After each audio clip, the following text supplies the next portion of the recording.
I'm Bree Luck, and you are listening to the Pause to Go podcast, where we explore the process of turning life's transitions into stellar transformations.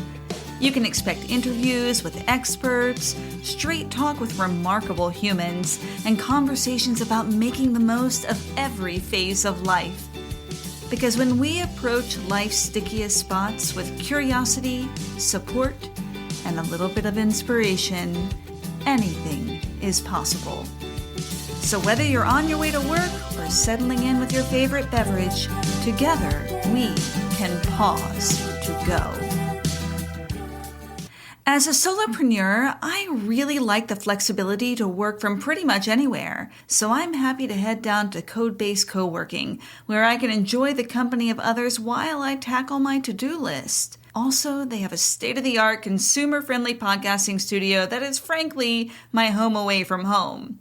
So head over to Code-Based Co-working, check it out, and when you do, tell them that Bree sent you. On this season of Pause to Go, I'm going to be talking with creative changemakers who are truly inspirational. This is part 2 of my interview with Jocelyn Nicole Johnson, author of My Monticello. My Monticello was recently called a masterly feat by the New York Times.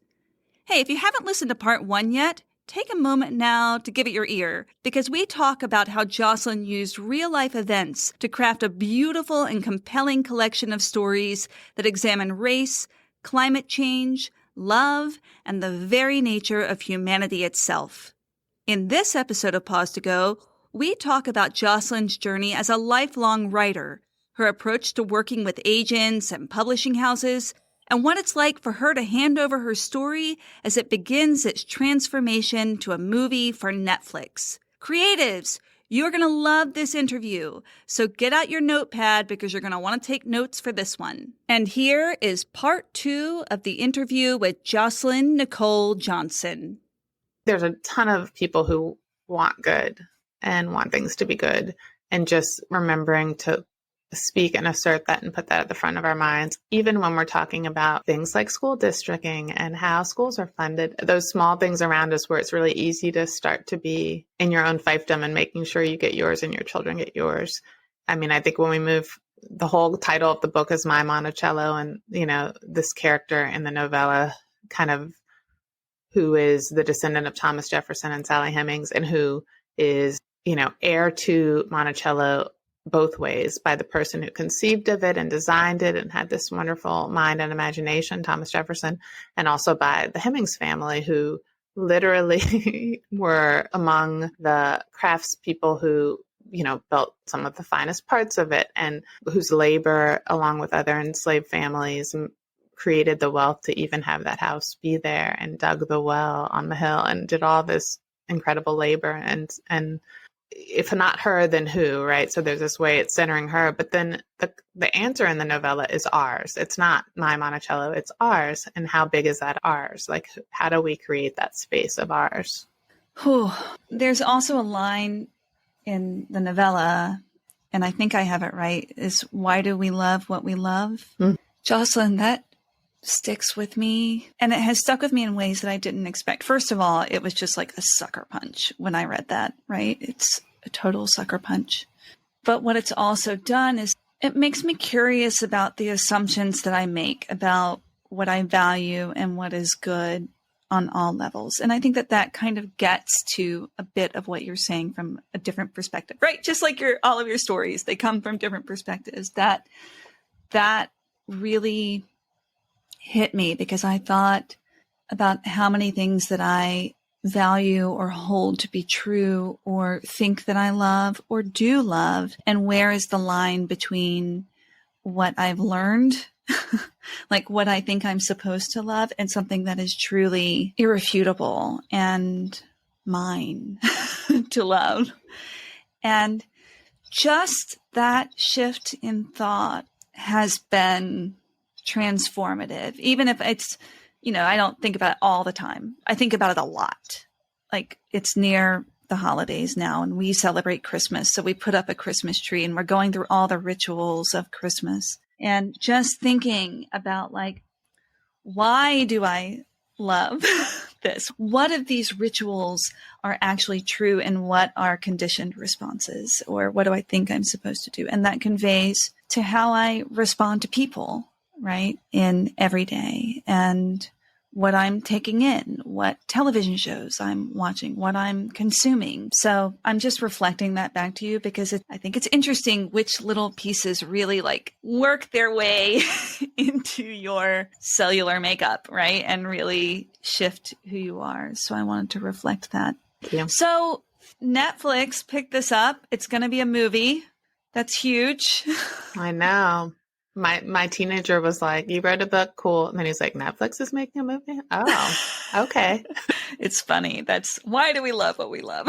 I know, it's like, it's interesting. Yeah, I think that is a way to convey worth in our culture. You know, if someone is willing to make a movie of something or make a film of something, especially Netflix in particular, it just has this cachet. And so it's really interesting to think about that. But it is nice too, because people watch movies and movies point people to books and stories. And there are people who just don't read books. And so for the story to be able to reach them, or maybe to point them to the book as well, is wonderful. It's lovely. It's exciting. And you're not the screenwriter for it, right? So there's a certain amount of handing that over. Absolutely. How does that feel? How does that feel to hand that over? I kind of love it. So I didn't know this, but nowadays, a lot of times when you write a book, especially if your publisher or your agent feels like it has the potential to possibly be a movie, they'll really shop it out and kind of put it out there for people. And so the book sold really early. The novella sold to Netflix and to Chernin Productions, who's making it really early. And they, I had some say in how it was going to go. And I talked to the people who were kind of the head of team who were making it. And I got to hear what they saw in it and what they valued in it. And so I felt really, in my case, it was a group of 3 women that I spoke with. I Zoomed with them during the pandemic. And I've since met 2 of them because they've come to the East Coast from California, and that they decided to come to Monticello. Since I live right near Monticello, I got to, have lunch and have coffee with them. And so I know that they see some of the things in the novella that I value, and that they are giving me some input, right, as to how it might look. But then on the other hand, it's going to be its own thing. And I think that's kind of fun too, because I think what makes a good book isn't always what makes a good film. And I think there's a way in which it's interesting to see if you could make something that anyone wants to make a version of, that's kind of wonderful. And there's something interesting in seeing, just like you were saying, you pulled out this one line and that was meaningful to you in this specific way. I think you're always interpreting when you make a film. Even if I were going to make the screenplay, I would be pulling from it. And so seeing someone else's view on it is interesting to me. And you're still involved in it because you're executive producing too. So it's not completely handing over everything and saying goodbye and putting it into a box and seeing what emerges. Absolutely. I love that. I like that I get to, and they actually have so far been really respectful of that. And kind of, even with picking the screenwriter, like I got, have a kind of some sway as to whether this felt comfortable and right and so forth. So that's exciting. I'm excited for exactly what you said, that it's going to reach a different audience, that has that capacity. And for people who are more drawn to film, it's another way in too, right? It's just another way in. So that's great. I want to take a little bit of a step back, because a lot of my listeners are people who are creatives, who are also finding ways to transform their own lives. So in this way, I'm looking to your journey as an artist writer, right? And one of the things that I have really been impressed by, so we've known each other for like 18 years now, which is just crazy. I'm thinking of us when we had little babies, and you've been writing the whole time. And I really believe that things lead to things. And from our conversations that we've had before, I think that you are pretty similar. It's not a question of like, nobody liked what I had to write until now. It's that there's an evolution. So can you tell us a little bit about your evolution as a writer whose voice has now come to a larger audience? Yeah, I think that's a fair way to say it for sure. So I've been really interested in writing and drawing pretty much from day one when I was a kid. I don't know why that is, but that is something I've been doing. I always point out that like my pinned tweet on Twitter was this picture I found going through old papers from elementary school, and I found this book I had made of drawings, and then on the cover, like the inside flap, I pasted like a school picture and I wrote, "This is the author. She was 7 when she made this." So apparently I'd been wanting to be an author for a long time. And I also recognized that it needs to be in third person, which I think is pretty cool at 7, my like crooked handwriting at any rate. But yes, I've been writing stories for a really long time, and kind of since I moved to Charlottesville in 2000, I've kind of upped my game, and I've had like a manuscript that kind of started to get agents, and, just I took a class early on where someone said, "Oh, you should be an MFA. You should do this. You should do that." And that kind of inspired me to up my game a little bit and think about a bigger audience, because I was already writing and so forth. And so it's kind of been these little stair steps of, I'll submit this to a literary magazine. I will go for this local contest, the Writer's Eye here at UVA. I will, write something for that. I will have a blog about my son growing up and have an audience in this specific way with these tiny little essays and images. And so it has been this kind of stair step thing. And then with publishing, I've actually had, this is my third agent. So I've had a project with a first agent, and then a project with a second agent, and then this project. And so it's been a lot of striving, trying for that larger audience, and it not quite working out for a variety of reasons. And I'm so happy actually that it worked out the way it did, in the sense that I feel like this debut is so much richer just for having more time to think about what I want to say. But also, I don't know, also I felt more, because I had 2 projects that went out with agents that were very reasonable projects, that were good projects and didn't sell. By the time I got to this project, it made me a lot more stubborn and have a clearer sense of what I wanted to do regardless of outcome, because I knew that there was I never really actually tried to write to the market because I'm just myself and I couldn't. But I also just knew by that point that there was no other option for me but then to write what I wanted to write and find people who were excited about it. It just made me I just had a much clearer view. I was like, I want to write these short stories. I know what I'm thinking about. I hadn't written the novella yet when I got my agent, but I found someone who was excited about what I was already doing, and really had taken unknown short story writers and really found them good homes in publishing, and didn't say, "Oh, where's your novel? Write a novel first. Do this, do that." Who really understood and was excited about that. And that was like a great first step. And then finding publishers who also, and that person was in the position to help me, create excitement, and editors who wanted to also do that, and so forth. So it really, I think it helped me to have to have it be slower, to have things not work out exactly as I had intended them to early on. As far as the actual work, I think it really helped out. And all that time I was going to writers' workshops, I was writing stories. I have a writer group that I've been with for 10 years. I was developing friendships. And so that made the book coming out even more fun too, because like in my page of acknowledgements, it has like a bazillion people, because I just acknowledged like every workshop teacher I've ever been with. Worrisome, because I was like, I'm going to leave someone out by accident. But it was really important to me to show that this was the culmination. It wasn't like out of nowhere. It was out of a lot of places. It was out of everywhere. That also speaks to your sensitivity, taking other people's experiences into consideration. I just have to point that out and acknowledge that. So you've gone on a number of retreats. Like that's been a thing that you've done most summers, right? Yeah. So I've gone either to workshops or retreats. Early on, it was more workshops. So going to somewhere where a workshop for writers might be, you go with either a published author of some sort, whether they're super fancy or just a wonderful published author, and go or a writer who's just a person who's a teacher who has an MFA usually, and you bring your stories, a group of you read each other's stories, and you talk about what's working, you talk about what might be other possibilities, and you have this kind of teacher facilitate that. And I did that a lot, both at kind of fancy places like Ten House, which in Portland, which is like was a writer magazine for a long time and has a really great workshop. And then just other places around Virginia and in driving distance where I went for a week in the summer and did that.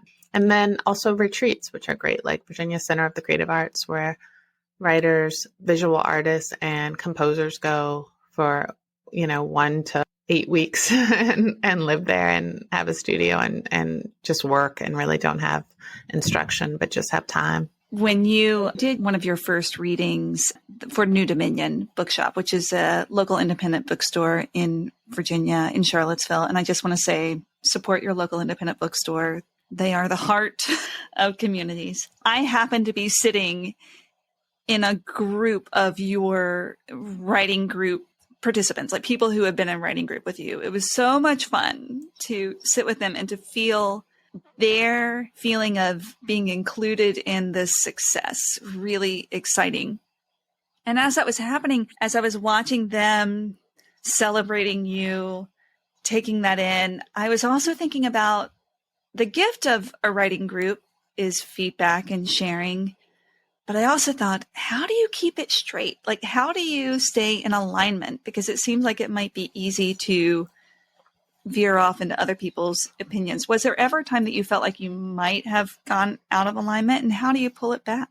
Yeah, that's a really good question. I think luckily, one of my first workshop experiences was with this writer, Amy Bender, out at Ten House. And she drew this like graph on the board with just a dot on one side, like a segmented line, like a dot, a line, and another dot. And she was like, here's listening to everyone's opinion in a workshop, and here's listening to no one's opinion. And she kind of like made this mark towards like a little towards off center towards listening to no one. And she's like, basically like, you are here. It would be silly not to be changed by other people. Why would you want to, come in communion with people if you weren't open to change? But you also have to know how to contextualize what people say towards orienting you towards what you're trying to do. And to know that if you tried to follow everyone, you're going to get contradictory information from different people. So it would be silly. Like you would be chasing nothing. So you have kind of your North Star of what you're thinking about, what sounds right to you, what feels right to you. You're recognizing where information's coming from, and you're thinking about how it's being brought to you, and the person's character and how you feel about their writing, how you think about what they're trying to say. Are they the audience you're imagining? Do they get what you're trying to get at? And then you're kind of like making all these decisions about what to pull from people. And so I think there is an art to it, but it's nice because I've been doing it at a much more casual level before I got to these more formal spaces. And it helped me to develop my own ear for what I wanted to do. So I think I've always had a pretty good sense of, that's not where I'm going to go with that. Or that actually makes a ton of sense to me. And I'm absolutely going to think about how I can use what that person said. Or that person, I totally disagreed with them, but it makes me think of something else I want to do. So it's like you just have to have kind of the right mindset. Yeah. So often I feel, first of all, I think that's solid advice, not just for writers, but for anyone who is putting anything out in a public forum, whether that's an idea, a piece of art, a business, anything. And I do think that there is so much value in addition to constructive feedback that sort of directly changes what we're doing, to also getting the sounding board of like, oh no, this helps me to clarify how I feel about this a little bit more. So what's next? What happens next? Yeah, so I am actually contractually obligated to write another book for Hold. They laugh. I said this earlier somewhere, and they just, my editor and everyone at Hold just giggled at me because I'm so silly. But I'm under contract to write another book, and I would write another book no matter what. But it's a different level of. It's different to write a book where you have no idea if anyone will ever read it or what it will become, and you just have all the time in the world, and you're just working forward. Than to write a book where you know that it will likely be published and there are people who actually are waiting for it. So there's a way in which I'm trying to forget that and not think about that so much, and to not think about other people's expectations, but just think about, well, what would be interesting for me to write about, and where can I create a space? What kind of storyline can I attach my ideas to where I can talk about things that are kind of my wheelhouse and that are really maybe familiar, but also have enough interest and difference that it'll be interesting for me and for readers. So it isn't restating the things I've already said. And so that's what I've been working on. And I actually went on not a writer's retreat, but I just went like out of town to an Airbnb on a little mini retreat with my partner, who you know, my husband, and I got like all these things came together, and I was like, I know my idea. I'm so excited because I think as a creative person, you often get your best ideas when you're just doing something else. Your brain you can't like barrel into a good idea. You just have to kind of be in the world and be open and pull things together in a specific way. And so to release into a good idea. Yeah. Well, I will be thinking of you, and I really hope for you the space that you need to receive whatever inspiration you need. And I know that you will create that space for yourself. You seem to be really good at that. I mean, I don't know. You have to be really good at it to have worked full-time as an art teacher for so many years, raising a child, being a very active member of the Charlottesville community. You still carved out that time, so I'm certain that you will again. And thank you. Thank you for all that you're doing. Thank you for being an inspiration, and thank you for being my friend. Oh, thank you, Bree. You too. Thanks for having me. I really appreciate it. Here are my key takeaways from this conversation with Jocelyn. Number 1, things lead to things. Jocelyn talks about her writer's journey of being like a series of stair steps where she had multiple opportunities to up her game, refine her voice, and figure out what she really wanted to happen as a writer. Number 2, find your support systems. Jocelyn has been in writers' groups, writing retreats, and writing workshops where she's been able to share in her experiences and garner feedback that helped her shape her work, both directly and indirectly. Plus, she made a lot of friends along the way. Number 3, develop a creator's mindset. Know what you want your creation to be. Find that North Star so that when you do get feedback, you can discern what serves your project and what feedback you can respectfully decline. Hey, we love to see Jocelyn's book, My Monticello, out in the wild. So if these episodes inspire you to run to your local independent bookstore to buy your copy of My Monticello, post a picture of it on social media and tag Jocelyn Nicole Johnson and The Lovely Unbecoming. Our handles are in the show notes. The best way to support authors, artists, and podcasters is to share your recommendations with your friends. Thanks also to the very first Pause to Go sponsor, Code-Based Co-working, and to WTJU and the Virginia Audio Collective for your support. Special shout out to Delinistic for the Pause to Go artwork, and to my show intern, Camden Luck, who has been a lifesaver this month. Thank you so much for listening to the Pause to Go podcast. If you got something out of this episode, let us know. Share it with a friend, join our Facebook group, and subscribe, rate, and review on Apple Podcasts if you loved it. If not, no worries. We want you to tell it like it is, and we'd love to have your input. If you want to know more about what I'm up to, you can follow me on Instagram at The Lovely Unbecoming or at my website, thelovelyunbecoming.com. Stay curious, y'all.